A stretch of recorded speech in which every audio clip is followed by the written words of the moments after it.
दोस्तों, इस वीडियो में हम चर्चा करेंगे काफ़ी जो शेयर्स जो हैं जिनके बारे में आपने पूछा है, जैसे कि आपका जो स्टेट बैंक है और आपने पूछा है हीरो मोटोकॉर्प और रिलायंस इंडस्ट्रीज के बीच अच्छा क्या रहेगा।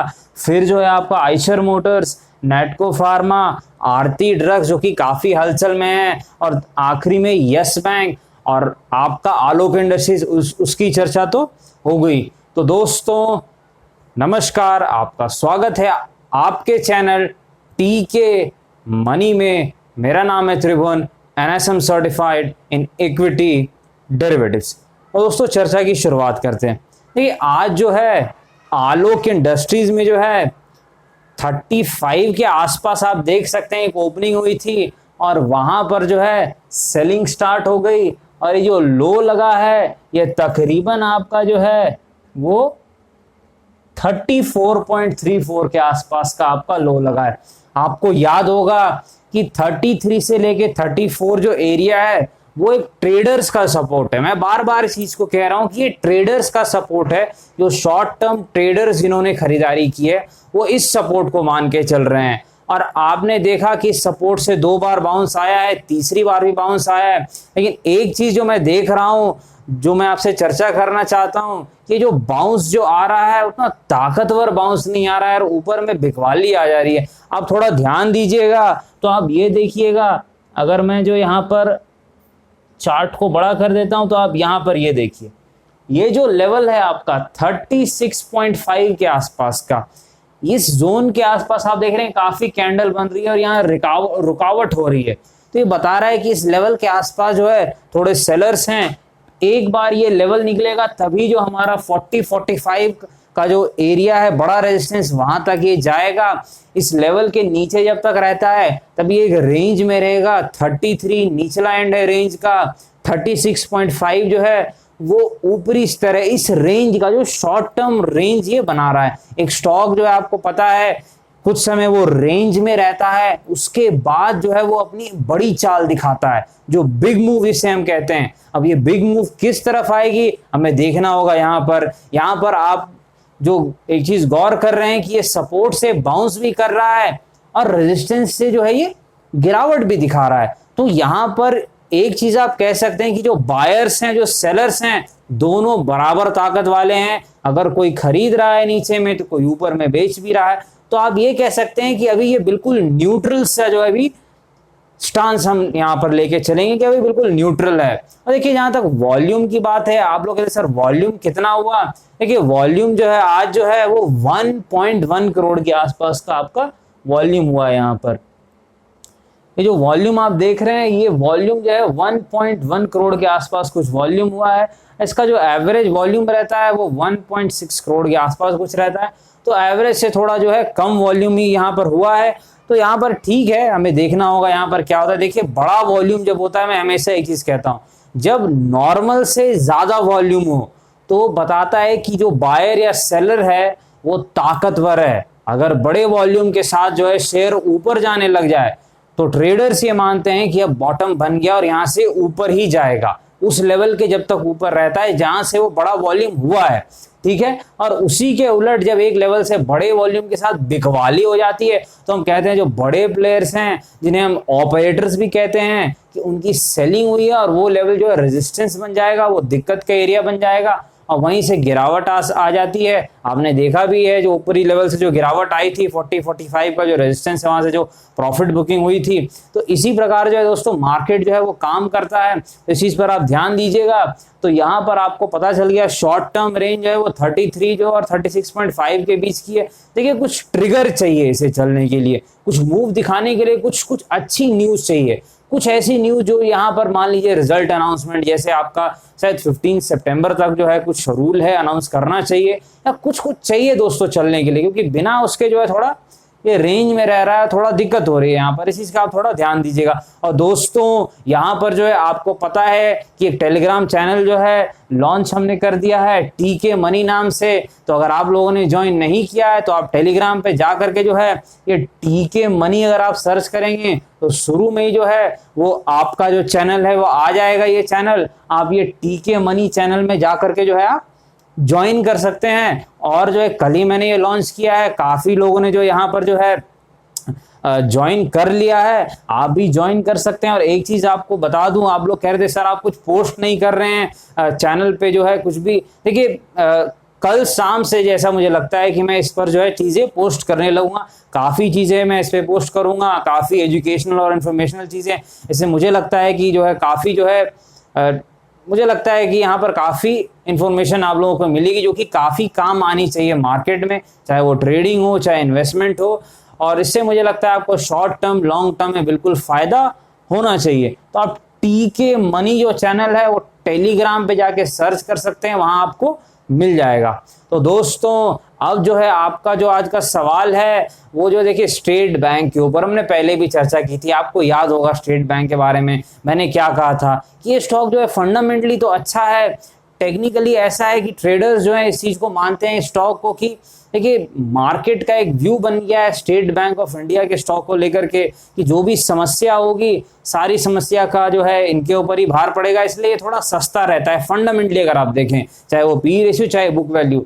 लेकिन ट्रेडर्स के हिसाब से मैंने आपको एक लेवल दिया था, आपको याद होगा क्या लेवल था, 201.5 के ऊपर मैंने कहा था अगर ये 2 दिन क्लोजिंग दे दे या उसके ऊपर क्लोज देने में सफल हो तो ट्रेडर्स जो हैं वो 201 को ही सपोर्ट मान के स्टॉप लॉस लगा देंगे कि उससे नीचे गया तो वो लॉस बुक कर लेंगे और एक 10-20 रुपए के टारगेट के लिए वो खेल सकते हैं।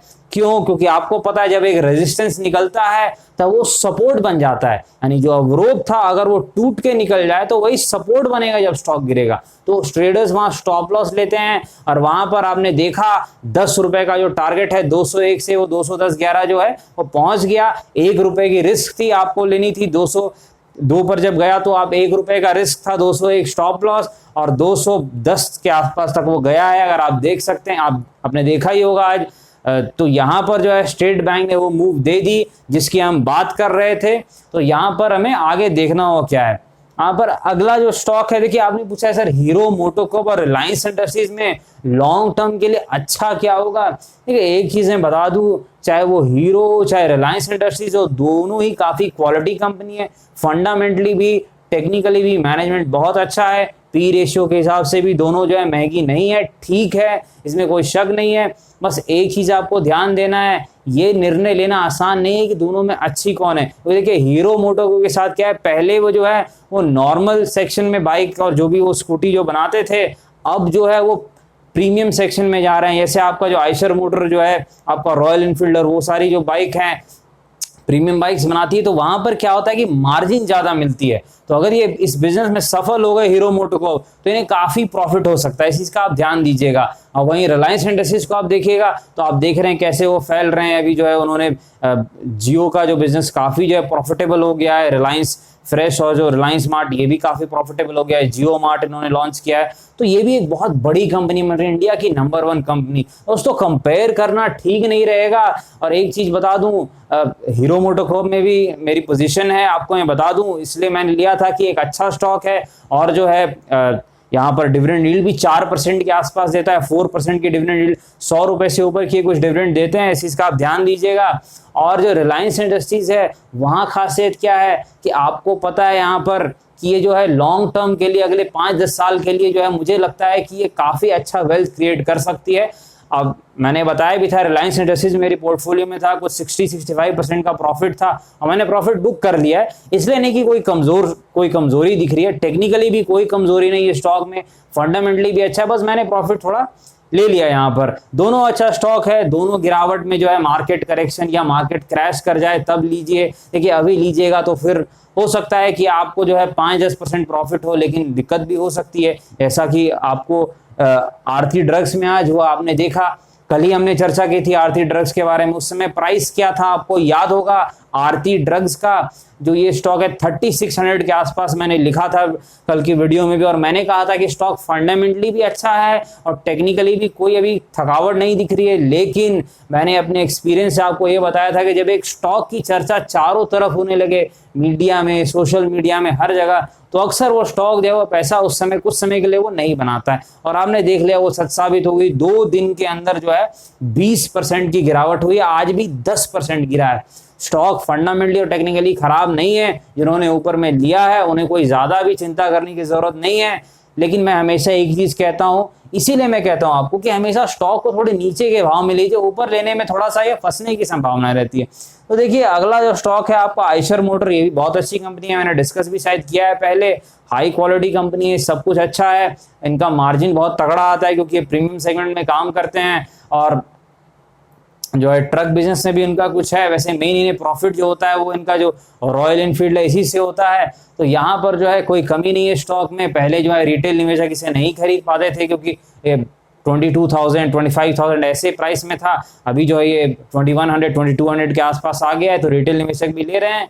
तो ये सारे पोर्टफोलियो के स्टॉक है, चाहे वो ये स्टेट बैंक हो, हीरो हो, आयशर मोटर, सारे पोर्टफोलियो के। देखिए नेटको फार्मा के बारे में आपने बात करने कहा था। देखिए नेटको फार्मा जो है नीचे से काफी अच्छी चाल दिखा चुका है, फंडामेंटली टेक्निकली अच्छी कंपनी है और फार्मा स्टॉक जो है वो काफी स्ट्रॉन्ग है, शॉर्ट टर्म लॉन्ग टर्म हर तरीके से। और यहाँ पर जो है 790 795 ये जो जोन है, यहाँ एक सपोर्ट भी है। तो ये सपोर्ट अगर बचा लेता है तो एक अच्छी बाउंस यहाँ से फिर से नेटको फार्मा में आ सकती है। बस फार्मा स्टॉक में हमेशा 5-6 स्टॉक लेके थोड़ा डाइवर्सिफाई करके रखिएगा, क्योंकि एक स्टॉक लेने में कई बार फार्मा में खतरा होता है, जो मैंने आपको बताया भी था। तो यहाँ पर जो है आखिरी डिस्कशन हम करेंगे आपका यस बैंक जो है। आज जो यस बैंक में कुछ खास तो हुआ नहीं, आपने देखा भी यहाँ पर यस बैंक जो है बिल्कुल फ्लैट सा बंद हुआ यहाँ पर। तो एक चीज जो है यहाँ पर सपोर्ट और रेजिस्टेंस जो पहले है वो अभी भी कायम है, 14 के आसपास का सपोर्ट, शॉर्ट टर्म सपोर्ट 14.35 के आसपास का, लॉन्ग टर्म अभी भी 12 के आसपास है और बड़ा रेजिस्टेंस 16-18 के बीच में। तो बिल्कुल प्राइस रेंज के बीच में है, अभी कोई हलचल तो दिखा नहीं रहा है। तो यहाँ पर जो है जिनकी पोजीशन है उन्हें भी कोई ज्यादा खतरे की मुझे दिख नहीं रहा है, क्योंकि देखिए प्राइस जो है वो यस बैंक अभी काफी बदला हुआ है। पहले काफी बुरे हालात थे यस बैंक के, अभी हालात काफी सुधर गए हैं। तो ये 12 के आसपास अगर चला जाए तो और अच्छा रहेगा। और डिस्क्लेमर आपको पता ही है, मैंने भी लिया हुआ है यस बैंक। और देखिए दोस्तों वीडियो यहीं पर समाप्त करते हैं। और डिस्क्लेमर आपको पता है कि ये जो वीडियो है एजुकेशनल और इन्फॉर्मेशन पर्पस के लिए है। तो कृपया जो है फैसले लेने से पहले बाजार में जो अपने वित्तीय सलाहकार से जरूर संपर्क करें, क्योंकि बाजार में अनेक प्रकार की जोखिम है। धन्यवाद।